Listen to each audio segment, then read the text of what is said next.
Bismillahirrahmanirrahim. A'udzubillahi samii'il 'aliim minasyaitonir rajim.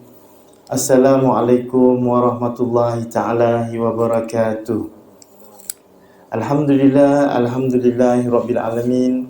Wassalatu wassalamu ala asyrafil anbiya'i wal mursalin wa ala alihi wa sahbihi ajma'in.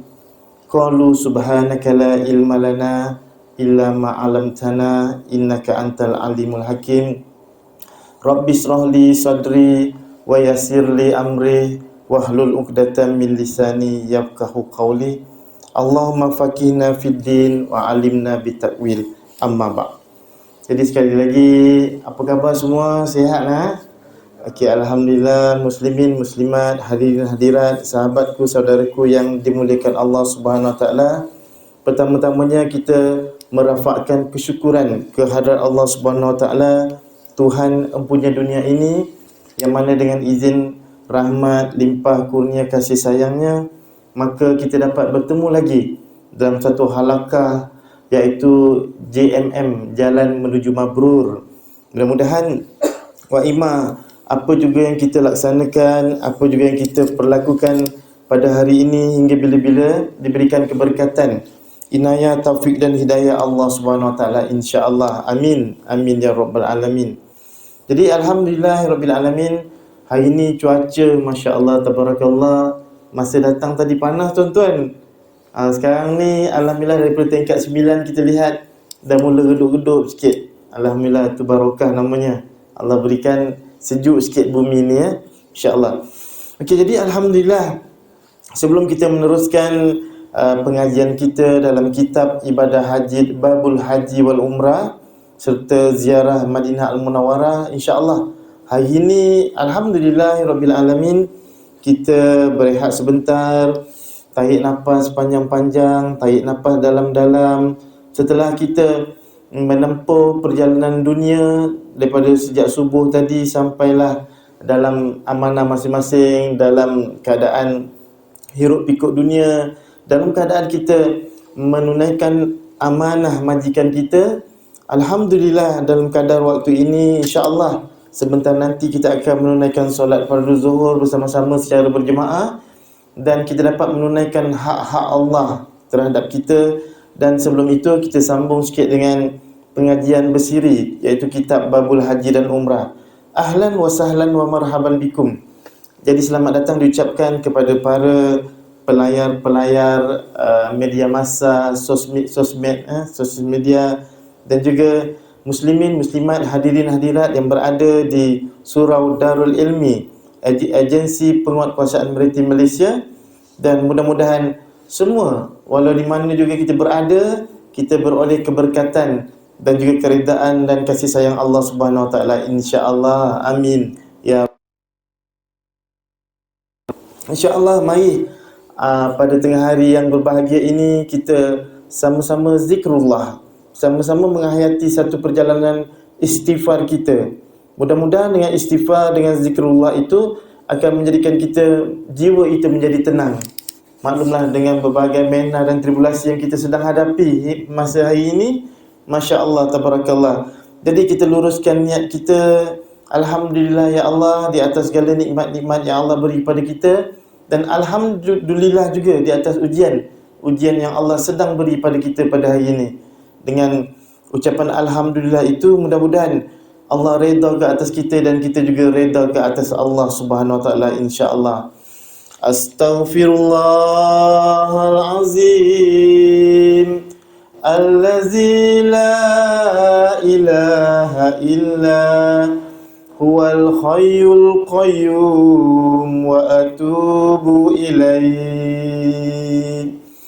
Astaghfirullahalazim allazi la ilaha illa huwal hayyul qayyum wa atubu ilaihi. Astaghfirullahalazim allazi la ilaha illa huwal hayyul qayyum wa atubu ilaihi. Astaghfirullah Rabbal baraya. Astaghfirullah minal khataya. Astaghfirullah Rabbal baraya. Astaghfirullah minal khataya. Astaghfirullah Rabbal baraya. Astaghfirullah minal khataya. Subhanallah walhamdulillah wa la ilaha illallah. Subhanallah walhamdulillah wa la ilaha illallah. Subhanallah walhamdulillah wa la ilaha illallah. Allahu Allah, Allahu Allah, Allahu ya Allah. Allahu Allah, Allahu Allah, Allahu ya Allah. Allahu ya Allah, Allahu ya Allah. Allah, Allah, Allahu ya Allah. Allah, Allah, Allahu ya Allah. Allahu ya Allah.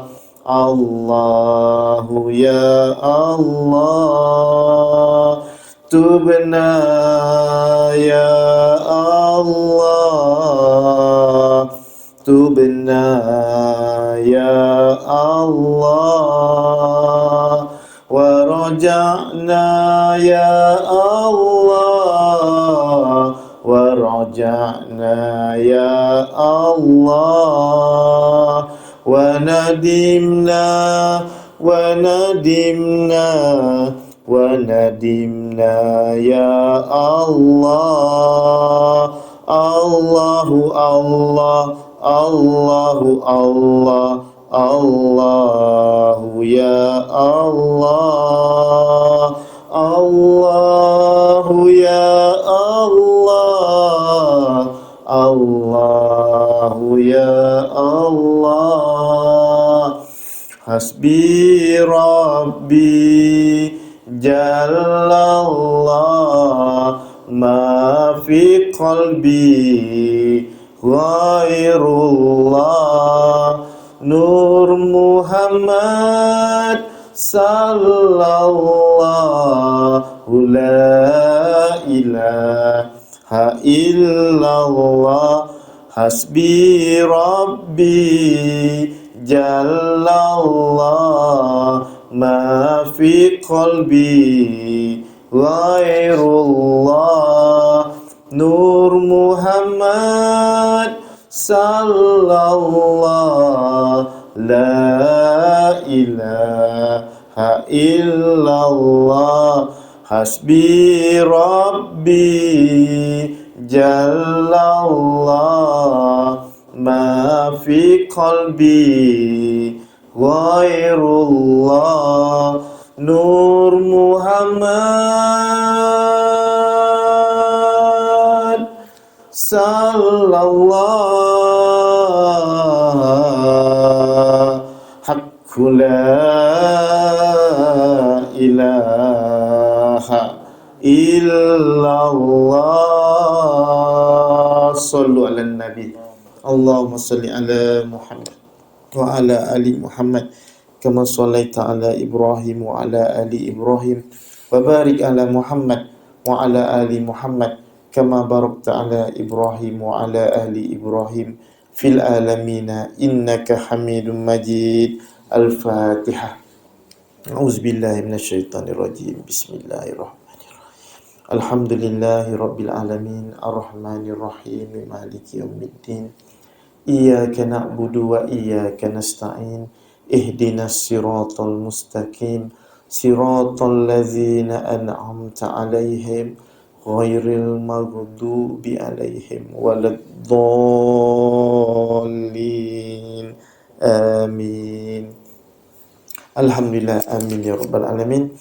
Jadi ma'asyiral muslimin, duyufur rahman, duyufur Rasulullah sallallahu alaihi wasallam, bakal-bakal tetamu Allah dan juga bakal-bakal tetamu Rasulullah sallallahu alaihi wasallam, walau di mana juga berada, di Indonesia, di Brunei, di Singapura, di Malaysia, walau juga di mana berada, semuanya mudah-mudahan diberikan kerahmatan, keberkatan Allah Subhanahu wa taala.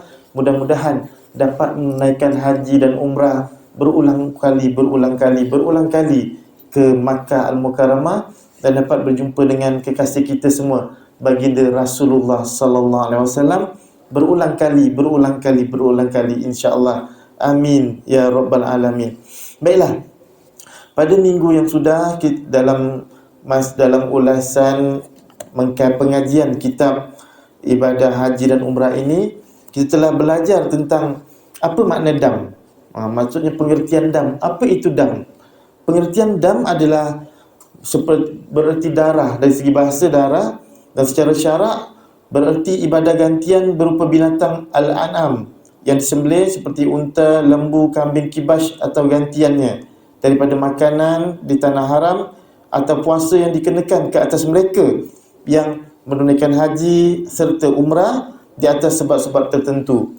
Sebab itulah dam ini adalah satu penyucian dosa-dosa kita, tuan-tuan. Bayangkan perjalanan ibadah haji dan ibadah umrah merupakan tinggi nilainya di sisi Allah Subhanahu Wa Taala. Perjalanan daripada seorang hamba untuk memberikan sebuah persembahan yang terindah untuk Rabb-Nya. Walaupun Allah tak minta kita, tapi kita sedar sebagai hamba yang hina dina ini, ya Allah ya Rabb, terimalah persembahan daripada seorang hamba-Mu yang tak ada apa-apa ini.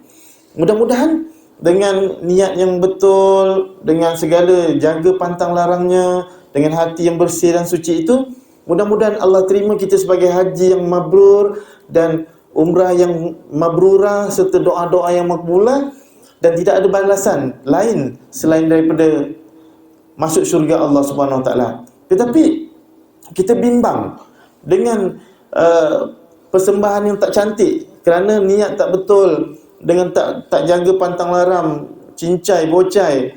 Persembahan itu dah sompek, retak, cala, dah tak cantik dah. Itulah, dam adalah satu ibadah gantian berupa binatang kita sembelihan binatang gantian itu, sama ada unta ke, lembu ke, kambing ke di sana, sebagai untuk mengucapkan tanda kita bersalah dan kita buat korban hanya kerana Allah Subhanahu Wa Taala. Mudah-mudahan dapat menampal kembali yang robek, yang retak, yang sompek tadi itu. Mudah-mudahan Allah terima ibadah haji dan umrah kita sebagai haji yang mabrur dan umrah yang mabrurah, insya-Allah. Amin ya rabbal alamin. Dan dam terbagi kepada 4 jenis. Dan minggu sudah kita telah mengkaji bahawa dam ini ada 4 jenis, iaitu dam tertib dan takdir. Yang kedua, dam tertib dan ta'dil. Yang ketiga, dam takhir dan takdir. Dan keempat, dam takyir dan ta'dil. Faham ke faham?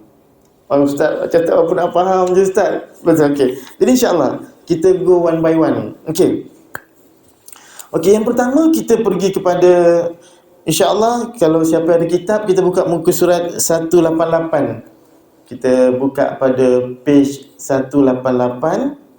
Okey. Yang ini kita pemahaman betul-betul. Betul tuan-tuan puan-puan, kalau dah lulus bahagian dam ni, tuan-tuan lepas ni dah boleh jadi mutawif dah. Yang perempuan dah boleh jadi mutawifah dah, insya-Allah. Ataupun kita boleh guna untuk diri kita sendiri. Kadang-kadang bila di Mekah, dalam keadaan kita mengerjakan ibadah, kita tertanya-tanya, apakah dam itu, apakah dam ini? Tidaklah semestinya dam tu semua kambing. taklah semestinya dam itu semuanya unta. Jadi kita lihat. Adapun kategori yang pertama, iaitu dam tertib dan takdir. Nama dia pun takdir tu. Okey. Tertib artinya melaksanakan dam mengikut turutan yang telah ditetapkan. Okey, melaksanakan dam mengikut turutan yang telah ditetapkan. Jika tidak mampu melakukan sesuatu dam itu, barulah melakukan dam berikutnya yang telah ditetapkan. Itu tertib dia. Dia pergi kepada yang patut kena dam dulu, tapi kalau tak mampu juga ada pilihan yang kedua, tak mampu juga ada pilihan yang ketiga, dan yang seterusnya. Itu dam tertib.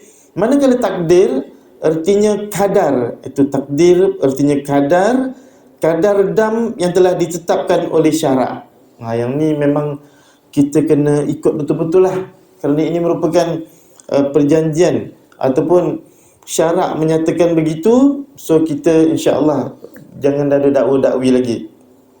Adapun sebab-sebab yang dikenakan dam ini, okey, kalau kita lihat sekarang ramai kita lihat para jemaah-jemaah kita yang sedang melakukan umrah sekarang. Alhamdulillahirabbil alamin.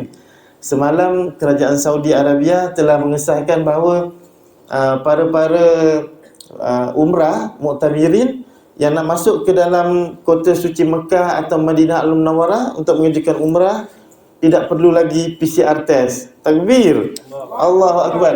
Ini merupakan satu kemudahan yang sangat-sangat perlu kita syukuri. Kerana sebelum ini kita pun takut. Kadang-kadang tuan-tuan, kita dah bayar semuanya, dah bayar package, dah bayar kapal terbang, dah bayar segalanya. Tiba-tiba 42 jam sebelum berangkat, tiba-tiba positif. Allahu Akbar. Masya Allah, tabarakallah. Satu ujian, walaupun boleh di reschedule, tetapi ada, bayangkan kita dah ambil cuti, dah macam-macam plan, akan lari sikit kita punya perjalanan kita. Tapi alhamdulillah, insya-Allah, cuma kita minta mudah-mudahan Motek telah merujuk kepada KKM, dan hanya KKM saja yang akan membuat keputusannya bagaimana SOP jemaah dari Malaysia, insya-Allah. Mudah-mudahan ditarik jugalah tu. Amin. Amin ya rabbal alamin. Okey. Okey, ma'asyiral muslimin rahimakumullah. Apakah sebab-sebab dikenakan dam? Okey, kenapakah dam itu dikenakan, iaitu dam tertib dan takdir? Adapun sebab-sebab dikenakan dam ini adalah berniat ihram haji tamattu dengan syarat-syaratnya. Seorang yang mengerjakan haji, dia berniat hendak mengerjakan haji tamattu dengan syarat-syaratnya, akan dikenakan dam. Begitu juga bagi mereka yang berniat ihram haji qiran dengan syarat-syaratnya juga akan dikenakan dam, iaitu dam tertib dan takdir. Juga bagi mereka yang berniat ihram selepas miqat makani. Contohnya para haji ataupun para tetamu Allah dari Malaysia, kalau sudah memakai ihram dari KLIA, dia hendaklah berniat di Karnul Manazil, sebuah tempat lebih kurang tak jauh jaraknya dengan bumi Makkah. Di situ dia kena berniat. Jadi kalau dalam kapal terbang tu, kena niat dalam kapal terbang. Kadang-kadang tertidur Syekh. Mutawif pula tak jumpa, kita tu pula duduk ujung-ujung kat belakang kapal terbang kan, dekat sayap ke mana. Mutawif cari tak jumpa. Kemudian bila landing kat Jeddah, shoot. Dia cakap, "Ya Allah, Ustaz, saya tak niat tadi Ustaz, tak niat umrah, tak niat haji. Boleh tak sahabat kita itu berniat di Jeddah?" Boleh. Umrahnya masih diterima, tetapi dia kena bayar dam. Kerana tidak berniat di kawasan yang ditentukan, makan di kawasan yang disebutkan, yang ditentukan. Jadi kalau berniat di luar daripada kawasan miqat yang ditentukan, haji umrahnya tetap sah, maka dia kena dam tertib dan juga takdir, insya-Allah. Nanti kita lihat apa itu tertib dan takdir, apa. Okey. Kemudian sekiranya seorang yang melakukan haji telah luput wukuf di Arafah selepas ihram haji. Dia dah berniat ihram haji, tetapi kadang-kadang sampai terlambat tuan-tuan. Zaman-zaman dulu naik unta, naik kenderaan kan, memang target-target boleh sampai hari Arafah ni. Tapi Masya Allah, tiba-tiba flight kita delay pula satu hari, ataupun unta kita sakit, ada ada kemudaratan di tengah jalan dalam perjalanan, maka kita sampai selepas luput hari Arafah, Allahu Akbar, maka dia kena bayar dam juga. Walaupun Al-Hajjul Arafah, mereka mengerjakan haji adalah berada di Arafah, tetapi dalam keadaan gini mu'tamirin itu kenalah bayar dam. Okey. Dan seterusnya, tidak mabit di Muzdalifah dengan syarat-syaratnya. Maksudnya seorang yang mengerjakan haji, rukunnya memang kena mabit di Muzdalifah. Tetapi dalam keadaan subhanallah, kadang-kadang ada ancaman. Contoh ancaman virus, contoh ancaman kesesakan yang sangat dahsyat. Kadang-kadang tabung haji akan menetapkan, okey, para hujaj tak perlu kutip batu, tak perlu mabit di Muzdalifah. Jadi kami, orang tabung-tabung haji dah sediakan dah uncang-uncang 70 batu itu dah sediakan bagi kepada para jemaah, dan mereka tidak perlu mabit di Muzdalifah. Haji tetap sah, tetapi mereka kena bayar dam, tertib dan takdir. Begitu dia. Begitu juga tidak mabit di Mina, tidak bermalam di Mina, dan tidak melontar jamrah. Mereka yang boleh melontar jamrah, tetapi mereka wakilkan kepada orang lain, haji tetap sah, tetapi dia kena bayar dam. Allahu Akbar. Boleh jangan macam tu lah, Syekh. Sebab itu tengah sihat-sihat ni, tengah muda belia remaja ni, buat haji, dapat lontar betul-betul sungguh-sungguh. Jangan wakil-wakilkan, tak syok. Kena bayar dam je, tuan. Kemudian, bagi mereka yang meninggalkan tawaf wada dalam keadaan darurat. Contoh, di sana ada peperangan. Kita tengah buat haji dan buat umrah, tiba-tiba ada peperangan berlaku. So, pemerintah kata, kalian kena tinggalkan Mekah sekarang juga. Kalau tak akan dibom. Demi keselamatan diri, kita pun huru-hara keluar daripada bumi Makkah, maka itu juga kena bayar dam, tertib dan juga takdir. Dan seterusnya, melanggar nazar semasa mengerjakan haji, mereka juga dikenakan dam, iaitu dam tertib dan takdir. Kena ingat betul-betul. Okey, apakah itu dam, tertib dan takdir yang dikenakan? Apakah dam yang dikenakan di atas kesalahan-kesalahan yang telah kita ulaskan tadi? Iaitu pertama, mereka peserta haji dan jemaah umrah itu hendaklah menyembelih seekor kambing atau kibas, atau mengambil bahagian 1/7 daripada lembu ataupun unta. Okey, kalau kita ada duit, Syekh, minta lebih kurang 470 riyal, Syekh, kita nak sembelih kambing. Tapi Allah, Ustaz, ana tak ada duit banyak tu lah, Ustaz. Okey, kita cari kambing, unta seekor berapa, so divide by 7. Jadi harga 1/7 tu kita boleh buat bayar dam. Boleh pilih sama ada nak sembelih seekor kambing ataupun 1/7 daripada bahagian lembu ataupun unta. Okey, ataupun jika tak mampu juga, Allah, Ustaz, saya memang fulus mafi, halas fulus tak ada, Ustaz, makan pun fisabilillah jadi, Ustaz. Okey, kalau tak mampu juga, hendaklah ia berpuasa 10 hari. Jadi damnya 10 hari, iaitu 3 hari di masa ihram haji, iaitu semasa melakukan ibadah haji tersebut, 3 hari semasa di Makkah, dan juga 7 hari apabila telah kembali ke tanah akhirnya.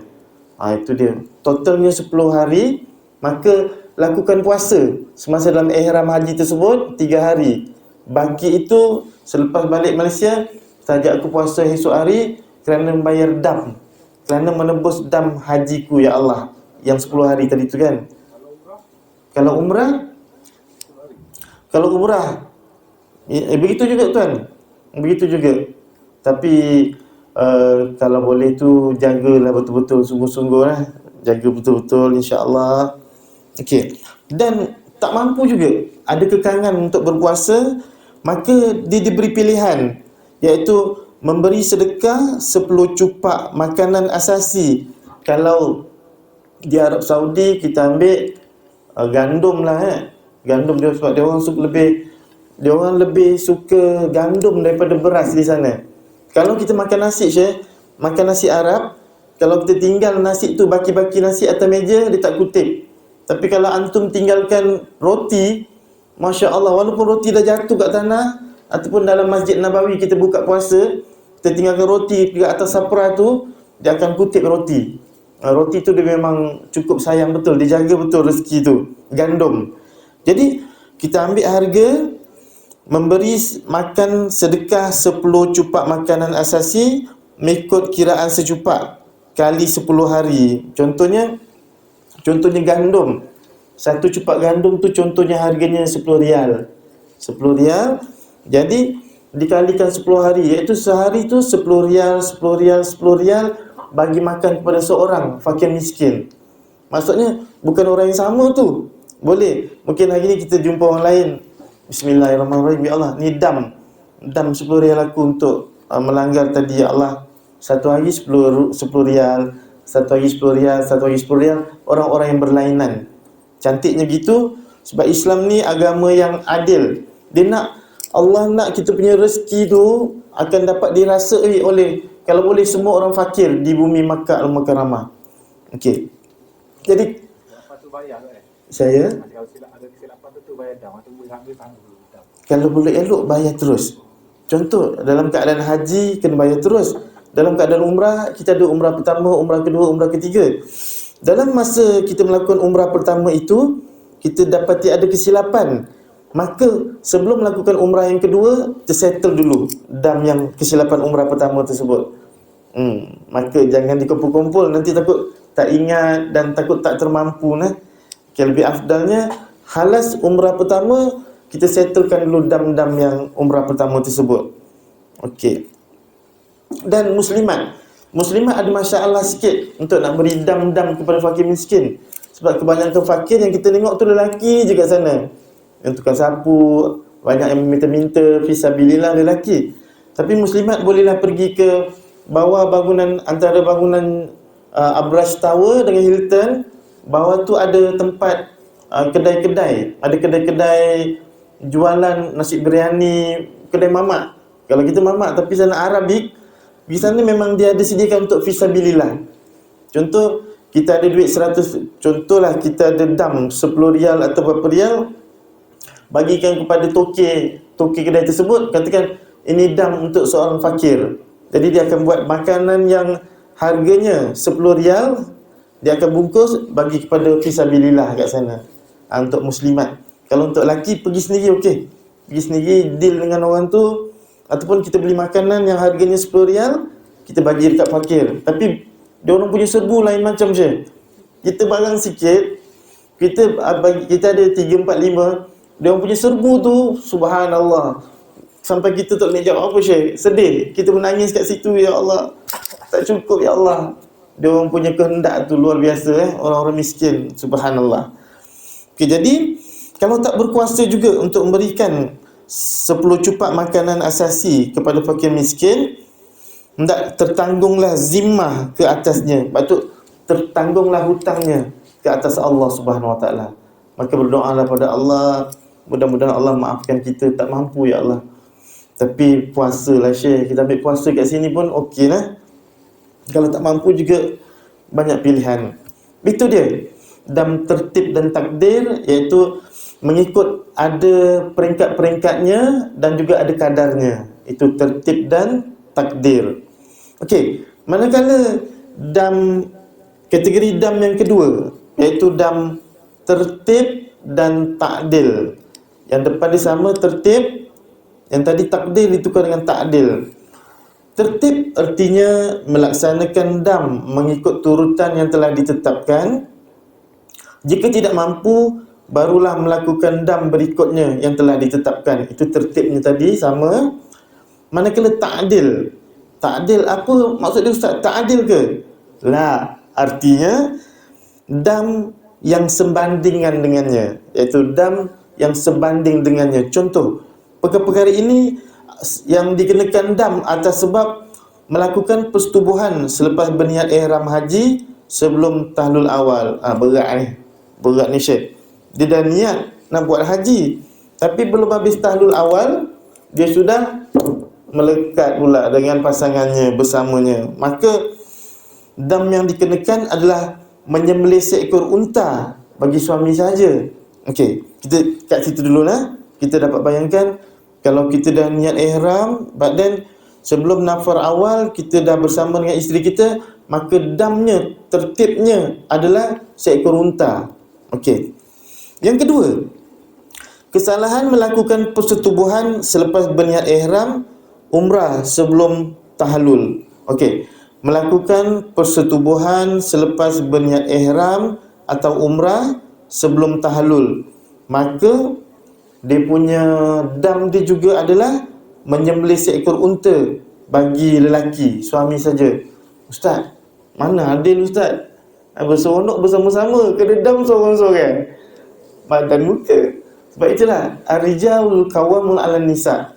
Lelaki adalah pemerintah di kalangan wanita. Jadi lelaki ni jangan lembut sangatlah. Kalau isteri kita nyet kejap-kejap mata kata, "Hai, apa ni? Kan ihram ni haram. Astagfirullahalazim, astagfirullah, istighfar banyak-banyak dah." Tapi kadang-kadang takut terbalik pula. Isteri tak berapa, suami pula lebih-lebih isteri-isteri kenalah, "Ai bang, istighfar bang banyak-banyak bang. Ni kan tanah haram." Dalam keadaan kita hamba Allah, haram hukum dia untuk kita bersama. Okey. Apabila mereka ini sama ada para haji ataupun umrah melakukan persetubuhan sebelum tahallulnya ataupun sebelum nafar awalnya, maka haji dan umrah perlu diqada. Astagfirullahalazim. Maka kalau haji pada tahun itu tak dapat hajinya, maka hendaklah diqada ke tahun-tahun yang berikutnya. Nauzubillah min zalik, Syekh. Janganlah ya Allah. Tersangat hebat dugaan itu. Manakala bagi yang umrah tak mengapa. Kalau umrah boleh berulang kali. Kalau bulan ni tak dapat pergi umrah, bulan depan pergi lagi buat umrah, maka perlu dikadakan tak sah haji dan umrahnya. Ada pun dam yang dikenakan. Pertamanya adalah menyembelih seekor unta bagi suami-suami, dan jika tak berkuasa juga, ya Allah, pokai habis Ustaz. Dah beli jubah lah, beli kurma lah, adalah 10 riyal Ustaz, nak bawa balik Malaysia. Allah, 10 riyal. Maka jika tidak berkuasa, hendaklah menyembelih seekor lembu. Digantikan dengan lembu. Kalau tak dapat unta, lembu. Dan jika tak berkuasa juga, hendaklah ditukar dengan 7 ekor kambing. Suami saja. Mahal juga tu, Syekh. Bayangkan 470 kalikan dengan 7. Allah, berapa, Syekh? Lebih kurang harga unta juga. Allah, tak boleh pi. Okey. Unta, lembu ataupun 7 ekor kambing. Ataupun tak mampu juga, memberi miskin, fakir miskin, memberi makan fakir miskin di tanah haram mengikut bilangan cupak dengan senilai seekor unta, iaitu suami saja. Sama juga, Syekh. Pimai tang tu juga, harga unta juga, lebih kurang harga unta dalam 7,500, 8,000 macam tu. Allahu Akbar. Jadi Ustaz tak mampu juga, hendaklah ia berpuasa beberapa hari sebanyak bilangan cupak makanan yang dapat dibeli dengan nilai seekor unta, iaitu suami saja. Lepak ini suami, Syekh. Letih. Sebab itulah hati-hati bang, jangan mudah tergoda. Cakap awak senanglah, awak astagfirullahalazim settle. Kita ni istighfar tak settle. Masya Allah. Jadi kita buat nilaian. Katakan harga seekor unta itu 7,500 riyal dibagikan dengan kalau harga gandum tadi secupak 10 riyal. Jadi maksudnya tuan, kena membagi makan 7,500 orang fakir miskin, tuan-tuan. Subhanallah. Masya Allah, tabarakallah. Lebih kurang harganya macam tu juga. Sebab itulah dam tertib dan takdir ni berat sangat. Sangat berat. Iaitu bagi mereka yang melakukan persetubuhan selepas niat haji dan umrah, dan sebelum dia halas, belum tahallul dia buat persetubuhan, maka dam yang dikenakan adalah dam tertib dan ta'dil. Tertib dan ta'dil. Memang kita ingat tu, tertib dan ta'dil bagi lelaki kita rasa memang ta'dil. Sekejap seronok bersama sebab, tapi bila kena dam seorang-seorang, ta'dil. Itu dia, tertib dan ta'dil. Okey, itu dam yang kedua. Manakala bagi kategori dam yang ketiga, iaitu dam takyir dan takdir. Dam takyir dan takdir. Takyir artinya boleh dipilih satu daripada dam yang telah ditetapkan. Dia longgar sikit lah, ringan sikit. Manakala takdir artinya kadar dam yang telah ditetapkan oleh syarak, iaitu dia boleh memilih salah satu daripada dam dengan kadar yang telah ditetapkan oleh syarak. Okey, sebab-sebab dikenakan dam ini adalah, ini banyak orang terkena tuan-tuan. Untuk jemaah haji, jemaah umrah, mereka banyak sangkut tang ni. Pertama, dengan memakai pakaian yang dilarang dalam ihram. Bagi orang lelaki, bila once dah berniat haji dan umrah, tidak boleh pakai pakaian berjahit dan bersarung bagi lelaki. Tapi kadang-kadang bila masuk bilik tu tengok kain sarung, kantoi juga, tersarung juga, dah pakai syok-syok je. Lepas tu member sebelah cakap, "Syekh, kan kita dalam ihram, mana boleh pakai kain pelekat?"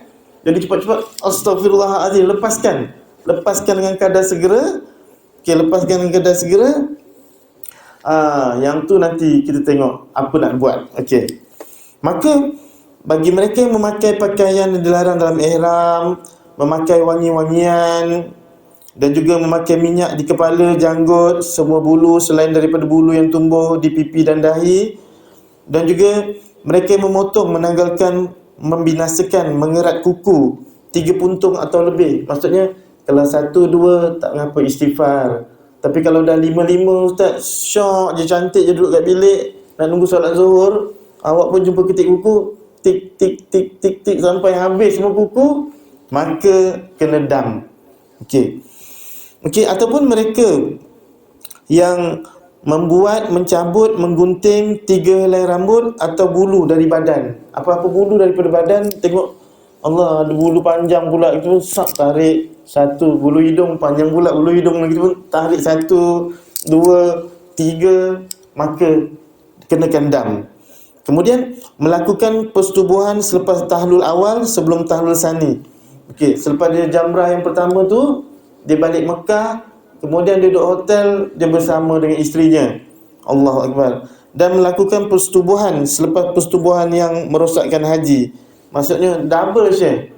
Dan tu lagi, astagfirullahaladzim. Maka dam yang dikenakan adalah bagi mereka-mereka yang melakukan perkara-perkara yang kita sebutkan tadi, mereka hendaklah menyembelih seekor kambing atau kibas. Itu bagi mereka yang melakukan persetubuhan selepas tahlul awal sebelum tahlul sani. Maksudnya dia dah tahlul awal, dan dia bersetubuh, maka dam dia adalah hendaklah dia menyembelih seekor kambing atau kibas. Kalau tak mampu juga, dia kena bersedekah kepada 6 orang fakir miskin di tanah haram sebanyak 2 cupak untuk seorang. Maksudnya kalau tak mampu nak sembelih seekor kambing, dia hendaklah cari 2 cupak kepada 6 orang. 6 orang, setiap orang itu 2 cupak. Maksudnya 20 rial. 20, bukan sekali bagi tu untuk seorang. Dia nak cari 6 orang fakir miskin, setiap orang tu dibagikannya 2 cupak bersama dengan 20 rial duit sana. Dia hendaklah bagi A, B, C, D, E, F tadi ni, nak berasingan. Untuk kerja banyak sikit lah. Bukannya duit berapa tadi? 2, 4, 6, 8, 10, 120 rial tu dia main bagi kat seorang je, ataupun dia main wakil je. Tak, kerja susah sikit, pecahkan 120 rial itu kepada 10, 10, 20, 20, 20. Jumpa fakir miskin A, bismillahirrahmanirrahim, niatkan tu, ini dam aku ya Allah tadi, 2 cupak beras untuk dikenyang, 2 cupak beras untuk seorang fakir, kalikan dengan 6 orang fakir. Boleh dah? Boleh buat sendiri benda ni tuan-tuan. Sebab kadang-kadang wujud perasaan malu dalam diri kita. Betul, wallahi Allah dah tutup keaiban kita. Buat salah, bersetubuh, malu tuan. Nak bercerita dengan orang, nak jumpa mentawid untuk semalam aku, berat Syekh. Tapi kalau kita tahu hukum hakam ini, kita lakukan. Kita tahu, kita silap, istighfar dengan Allah, dan cari 6 orang fakir, setiap fakir itu bagi 20 rial, bagi bismillahirrahmanirrahim, ini dam aku ya Allah. Tak sengaja semalam ya Allah pakai pakaian pula dalam keadaan ihram. Tak sengaja aku pakai sarung, tak sengaja aku pakai selimut yang berjahit ya Allah. Cuaca sejuk sangat kat dalam bilik hotel, tiba-tiba awak pun ambil selimut tu, cantik je selubung. Itu dikira dengan sengaja berdosa dan kena bayar dam. Okey. Kalau tak mampu juga, tak mampu 120 rial tadi, hendaklah berpuasa 3 hari, tuan-tuan. Puasa dia 3 hari. Okey. Itu yang ketiga. Kita masuk yang keempat. Boleh Boleh. Ke pening. Pening lah Ustaz. Pening sikit tak apa, it's okay. Tapi dapat pelajaran dan kita berhati-hati. Yang penting jangan buat je. Jangan buat perkara yang dilarang. Alhamdulillah. Okey. Yang keempat, dam ta'yir dan ta'dil. Itu dia. Dam ta'yir dan ta'dil. Ta'yir artinya boleh dipilih satu daripada dam yang telah ditetapkan. Okey, manakala ta'dil artinya dam yang sebandingan dengannya. Sebab dikenakan dam ini adalah perbuatan dia memburu, membinasakan binatang buruan yang halal dimakan di tanah haram halal semasa berihram. Okay, kita ulang balik ayat ini. Memburu, membinasakan binatang buruan yang halal dimakan di tanah haram ataupun halal semasa berihram. Okey. Sama ada kita di tanah halal ataupun di tanah haram semasa kita berihram, kita melakukan pemburuan, membinasakan binatang buruan yang halal dimakan, maka ada dam yang dikenakan. Damnya adalah menyembelih mengikut bandingan binatang yang diburu. Jika rusa, bandingannya lembu. Jika kijang, bandingannya kambing. Ini bagi mereka yang kuat memburu lah. Memburu. Okey, manakala kesalahan bagi memburu, membinasakan binatang buruan yang halal dimakan di tanah haram Makkah semasa tidak berihram, juga dikenakan dam menyembelih binatang mengikut bandingan binatang tersebut, iaitu belalang termasuk binatang buruan. Jadi tuan-tuan, belalang dekat Mekah banyak belalang, dekat Madinah lagi banyak. Tapi Madinah kita tak risau sangatlah sebab kita tidak dalam keadaan berihram. Kalau di Mekah kita dalam keadaan berihram, tiba-tiba nak duduk tu, cek, inna lillahi wa inna ilaihi raji'un, kawan tu kena dik punggung kita kan. Berdosa ke tak berdosa? Tidak berdosa sebab kita bukan sengaja, tapi kena bayar dam sebab itu melibatkan satu nyawa. Tapi kalau kita tengok, ya Allah, banyaknya belalang kat Mekah ni, sengaja kita tenyih, pijak-pijak, itu berdosa tuan-tuan. Berdosa, apatah lagi kena bayar dam. Okey. Dan juga bagi mereka yang memotong, menebang atau mencabut tumbuh-tumbuhan di tanah haram Mekah kecuali yang sudah mati. Okey, kecuali sudah mati tak dikenakan dam. Tetapi bagi pekerjaan begini tuan-tuan, bagi pekerjaan memburu binatang buruan tadi tu, maka dam yang dikenakan adalah menyembelih binatang mengikut bandingan binatang yang diburu. Jika rusa, bandingannya dengan lembu. Jika kijang, bandingannya dengan kambing. Atau dia boleh pilih, atau membeli makanan dengan nilai harga binatang bandingan dan dibahagikan kepada fakir dan miskin di Mekah. Ataupun sama ada kita nak sembelih binatang mengikut bandingan, ataupun kita nak beli makanan dengan nilai harga binatang. Gini tuan-tuan, kalau tuan-tuan katakan tuan-tuan kena kambing contohnya 4,700, kita mana tahu nak beli kambing kat sana, tak tahu kan. Kalau ajak mutawif dia tahu, tapi kalau seorang-seorang mutawif pun mana tak nampak muka. Tuan-tuan ada 470 rial, tuan-tuan pergilah dekat bawah bangunan Hilton Tower tu, tempat ada kat situ. Setiap waktu subuh orang-orang fisabilillah ni berkumpul kat situ tuan-tuan. Dia punya beratur tu panjang. Dia beratur lepas subuh kerana nak minta makanan. Kita pergi kat situ jumpa tokey tu, Cik Haji, saya ada 500 rial, bundarkanlah 500 rial. Saya nak, ini saya punya dam. Okey, jadi dam ni jadikan dengan makanan lah. Yang tu tak ada kadarnya. Jadi 500 rial kalikan. Contohnya satu sarapan pagi hari tu kita nak taja dia 5 rial contohnya. Jadi 500 rial bagi dengan 5. 500 rial bagi 5 dapat kita bagi makan berapa ratus orang fakir miskin untuk bayar dam kita. Jangan pening-pening kepala. Kalau nak jumpa mutawid pun kadang-kadang dia pun susah nak jumpa kat sana. Mutawid pun sibuk, ada keluarga juga kat sana. Jadi dam kita tu kita settle sendiri. Lepas solat subuh, bawa duit 500 ni, contohnya pergi jumpa kat haji tu, okey, jangan jumpa kat pekerja dia. Jangan bagi kat orang fakir-fakir. Jangan kita ambil duit tu nak bagi 5 rial, tak berapa cantik, tak berapa nak elok. Jumpa kat tokey tu cakap, "Tokey, ini saya 500 rial, saya pilih yang dia ada pilihan 5 rial, 10 rial, 15 rial nak bagi makan kepada fakir miskin." Katakan kita fikir 10 rial anak ni. So 500 bagi 10, dapat dibagi. Lepas tu depan mata kita dia akan buat makanan, dia akan bagi berubuk-ubuk orang tuan. Syukran. Kita jangan itu je lah. Kita duduk jauh-jauh tengok macam tu dah. Tu dia. Mana tadi tuan kita sampai? Okey, atau bagi mereka yang memotong, menebang atau mencabut tumbuhan di tanah haram, maka kecuali yang sudah mati. Jadi sama ada yang hidup ke, yang mati ke, kalau boleh jangan cabut-cabut lah, kan? Biarkan dia di situ. Sebab dia pun merupakan ada nyawa juga tu. Okey. Tetapi kalau terbuat begitu, contohnya dalam keadaan berihram, tiba-tiba Allahu Akbar, kita tersepak ke, tercabut ke pokok yang hidup di sana, maka dam yang dikenakan ke atas kita adalah, pertama, hendaklah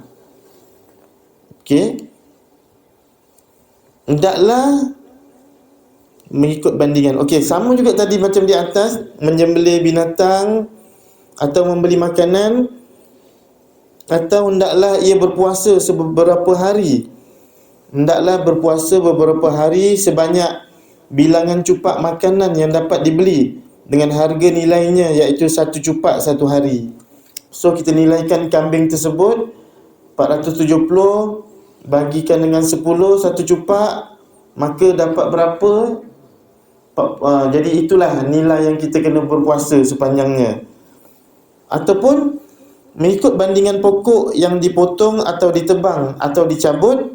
Jika pokok besar, bandingannya lembu. Jika kecil, bandingannya kambing. Contoh dalam bab pokok tadi tu, kalau pokok besar, maka tuan-tuan kena kira harga lembu tu berapa, kalikan dengan secupak gandum di sana, so bagikan dengan fakir miskin.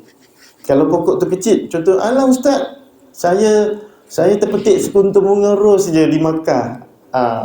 Masalahnya dalam keadaan berihram, tetap sekuntum mawar merah yang tak berdosa telah dinodai di tanah suci Mekah. Jadi kalau itu bandingannya sekuntum, bandingan seperti harga kambing dalam 470 rial, so bagikan dengan 10 bersama dengan 400 berapa Syah? 410. Lebih kurang gitulah. Jadikan 10 banyak-banyak, ataupun jadikan makanan bagi makan kepada fakir miskin di Bumi Makkah Al-Mukarramah. Okey. Atau kalau tak nak yang tu, damnya sama seperti peraturan dam memburu binatang buruan, iaitu kena membeli makanan atau berpuasa. Begitulah. Dia boleh pilih sama ada nak beli makanan atau nak berpuasa, yang mengikut harga binatang yang kita kena korbankan, yang kena sembelihkan. Boleh. Memang agak complicated tapi boleh masuk. Boleh ni tuan.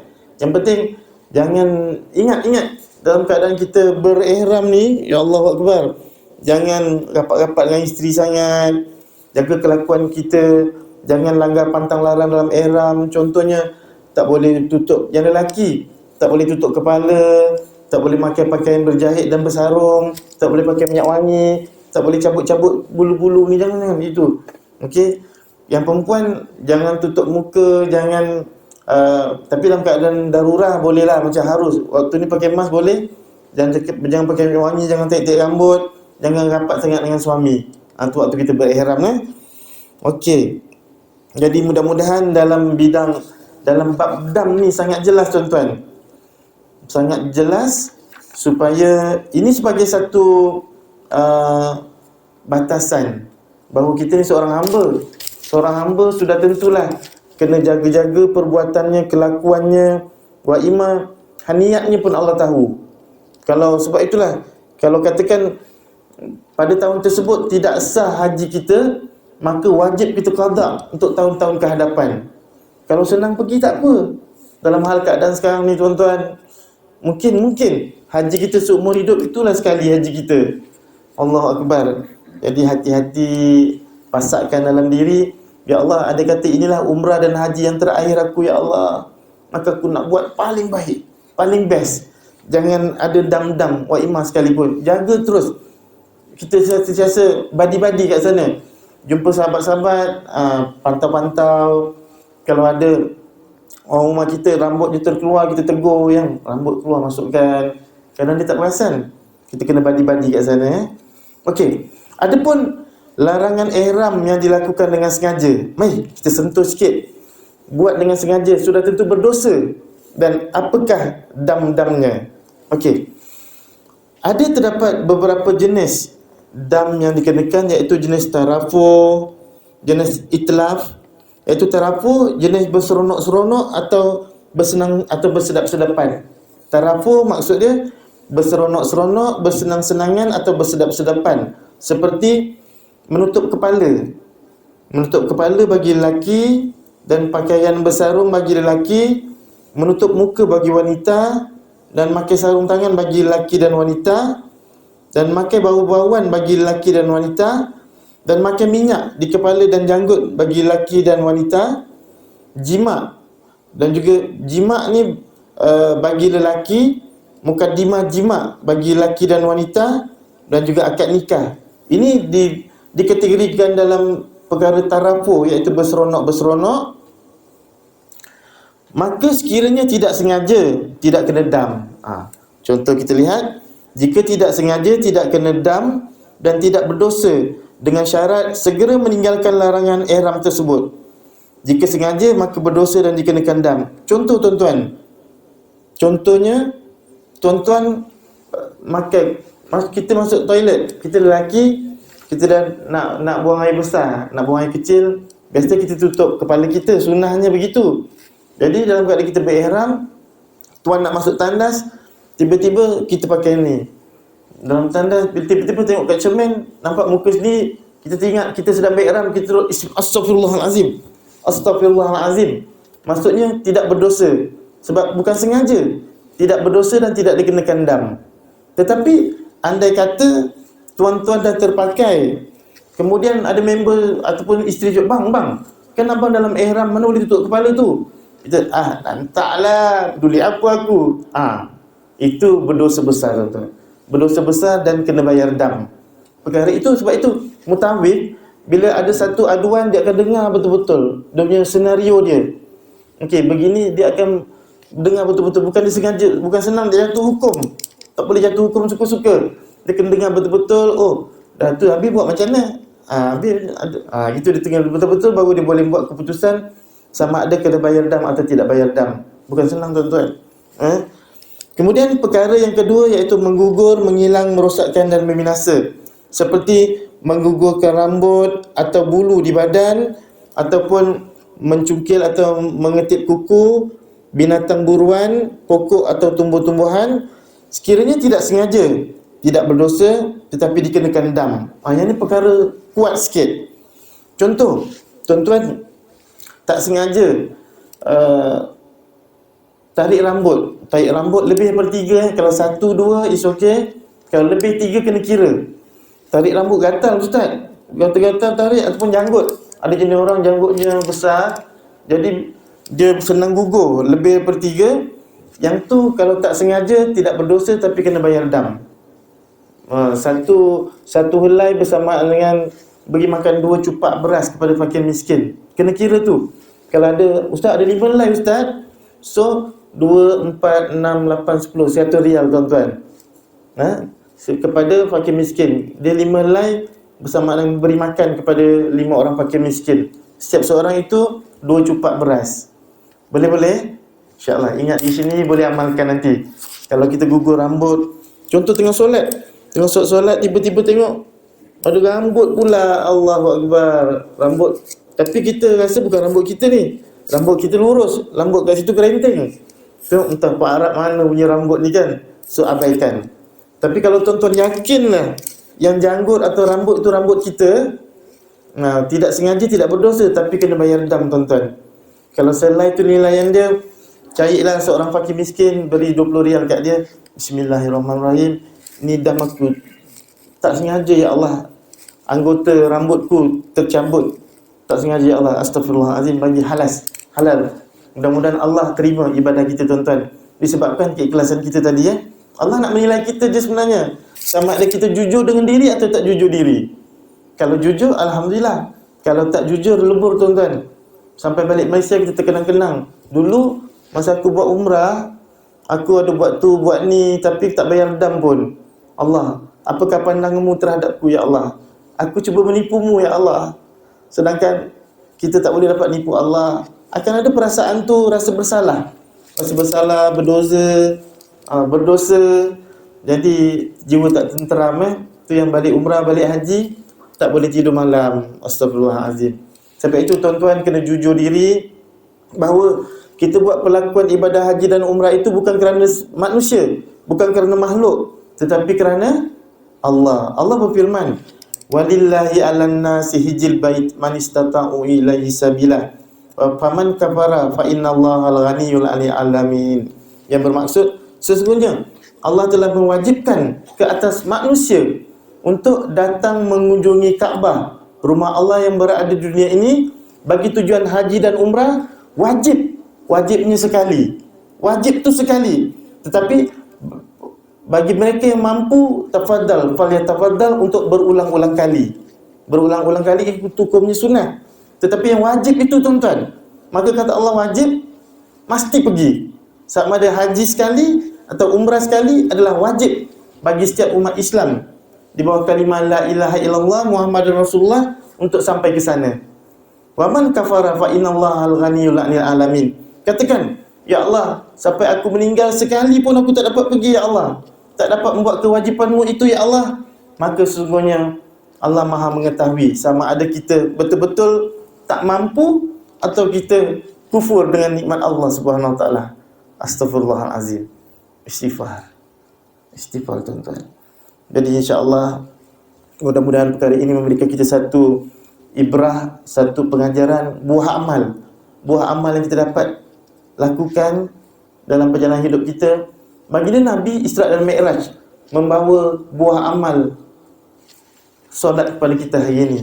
Itulah buah amal yang Nabi bagi kat kita dalam perjalanan yang jauh balik. Nah, umatku, Allah beri hadiah daripada 50 waktu, Allah beri kita 5. Tetapi fadilatnya sama seperti kita melakukan 50 waktu solat tuan-tuan. Takbir. Allahu Akbar. Hebat. Syukur, bangga kita, bersyukur kita menjadi seorang Islam. Bangga kita Allah menjadi Tuhan kita. Dan bangga kita Nabi Muhammad menjadi ikutan kita, insya-Allah. Jadi alhamdulillah kita cukup sekadar itu dulu tuan-tuan. Insya-Allah di masa hadapan pada hari dan waktu yang sama kita sambung lagi dengan Dam Ihsar yang lebih menarik, yang lebih memberikan informasi apa itu Dam Ihsar. InsyaAllah kita jumpa pada minggu hadapan, insyaAllah. Sekian, minta maaf banyak-banyak, minta ampun dan maaf di atas segala kekurangan. Yang baik daripada pencipta, yang tidak baik daripada yang dicipta. Dan hamba yang fakir ini hanya menumpang sementara. Cukup sampai ketikanya kita pulang tersungkur di hadapan Allah Azza wa Jalla. Mudah-mudahan diberikan kemaafan. Kalau ada jarum yang patah, jangan disimpan dalam peti. Kalau ada silap dan salah, jangan disimpan dalam hati. Susah nanti ketika nak menemui mati, insya-Allah. Wabillahi taufiq wal hidayah. Wassalamualaikum warahmatullahi taala wabarakatuh.